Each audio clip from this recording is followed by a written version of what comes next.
En pleine Révolution française, il ne fait pas bon être un lion dans la ménagerie royale. C'est l'histoire que raconte Stéphane Odeguy dans son dernier livre, Histoire du lion personne.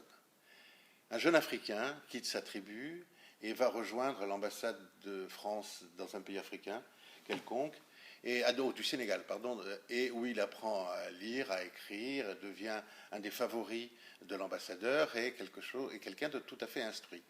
Il devient très ami avec un lionceau, qu'il élève comme son animal domestique, et même comme son petit frère.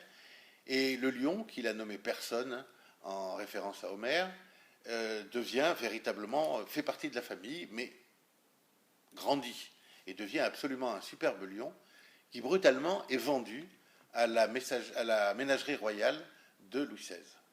Voilà donc Yacine et Personne partis pour la France, d'abord dans les cales d'un cargo absolument immonde où personne manque de mourir, ensuite sur les quais de La Rochelle où ils traînent de cage en cage terrorisant les gens, et puis finalement jusqu'à la ménagerie royale.